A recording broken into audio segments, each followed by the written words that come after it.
Welcome to the next lecture of Basics of Control System. Previously we have seen rules for block diagram reduction and some examples on it. In this lecture we are going to see two more examples on block diagram reduction. According to rule number 4, we can split a summing point to two summing points and sum them in any order. It is shown in the diagram. At the left hand side there is one summing point. It can be split into two summing points as shown in right hand side. Okay. Now here is the example. In this example we will split the second summing point into two summing points because you can see two feedback loops having gains H1 and H2 are connected to the same summing point. So we will split this and give H1 to one summing point and H2 to another summing point. So it is shown here. Okay. So let us consider the feedback loop having the feedback H1. Okay, we can eliminate it by using the rule number 3. And after elimination it looks like this. Okay. It becomes G1 divided by 1 plus G1 H1. Now G2 is in series to it. Then multiplying the series blocks we will get G1 G2 divided by 1 plus G1 H1. Now for elimination of feedback loop that is highlighted here, we apply the rule number 3. Then it becomes G1 G2 divided by 1 plus G1 H1 plus G1 G2 H2. Now G3 is in series. So applying rule number 1, we multiply these two blocks. So it becomes G1 G2 G3 divided by 1 plus G1 H1 plus G1 G2 H2. Now it forms the feedback loop and we can eliminate this feedback loop. So the block becomes G1 G2 G3 divided by 1 plus G1 H1 plus G1 G2 H2 plus G1 G2 G3 H3. We can write the transfer function as CS divided by RS, okay, is equal to G1 G2 G3 divided by 1 plus G1 H1 plus G1 G2 H2 plus G1 G2 G3 H3. Let us solve another example. In this we are going to shift the takeoff point beyond the block G3. Okay, so takeoff point, when we shift beyond G3 it will add one more block, that is 1 upon G3, like this. Okay, so now 1 upon G3 and G5 are in series. We can multiply them according to rule 1. Also G2 and G3 are in series. We can multiply them. Now it looks like this. G2 and G3 are multiplied and G5 divided by G3. By after multiplication of two blocks it becomes G5 divided by G3. Okay. Now the two blocks are in parallel.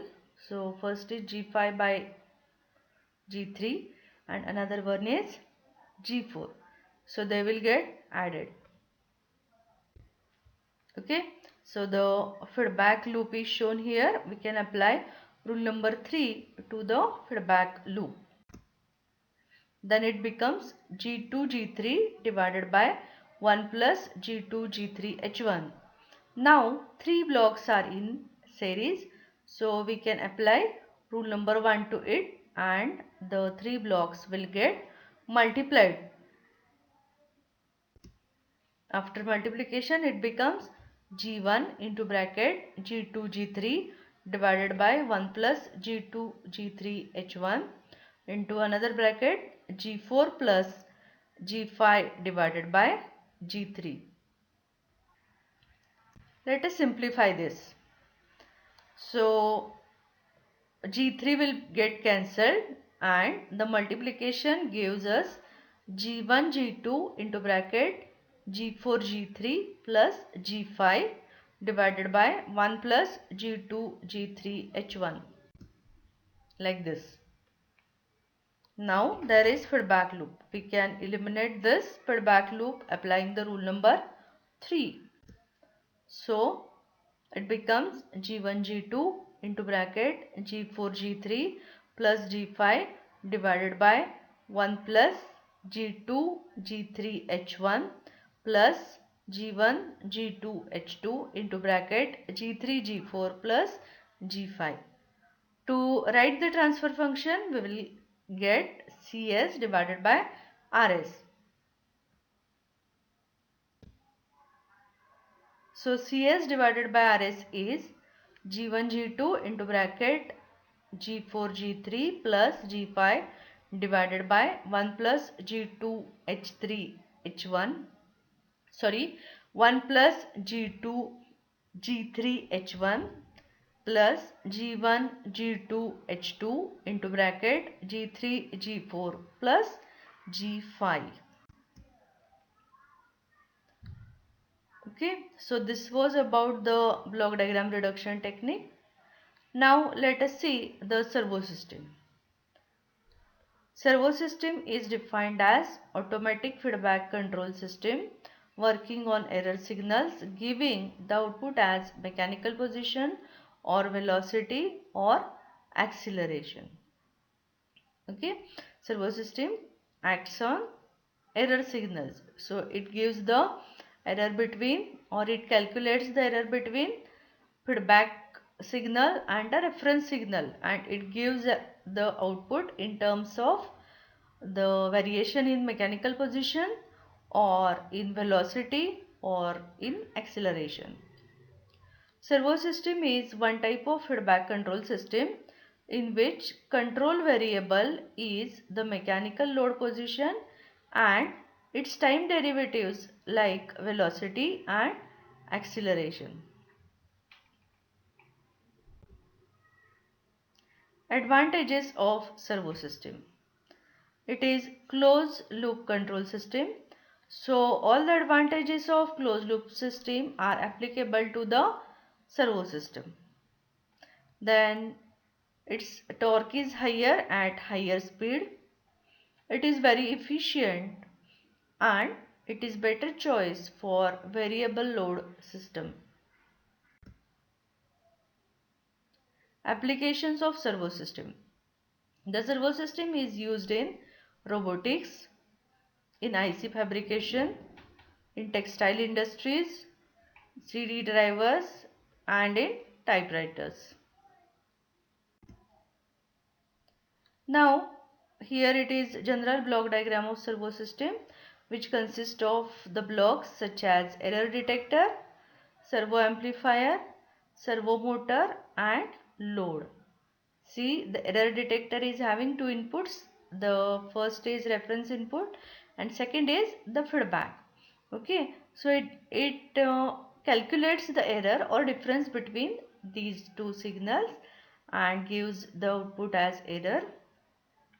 So depending on that difference, the servo amplifier will amplify the signal, since the error signal is the small signal and which is not suitable to drive the servo motor. So the servo amplifier will amplify this error signal and give it to the servo motor. Okay, accordingly the servo motor runs and drives the load. Depending on the load output, the feedback is given and the system continues to get the desired output.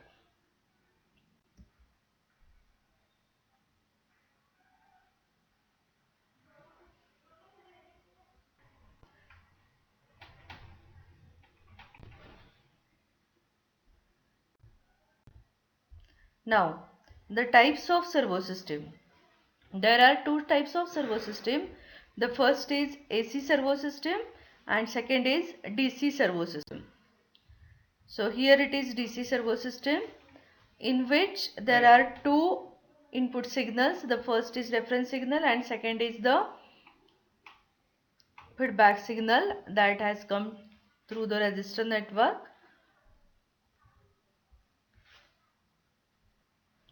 The DC amplifier will amplify the error and its output is given to drive the motor, and the motor will drive the load.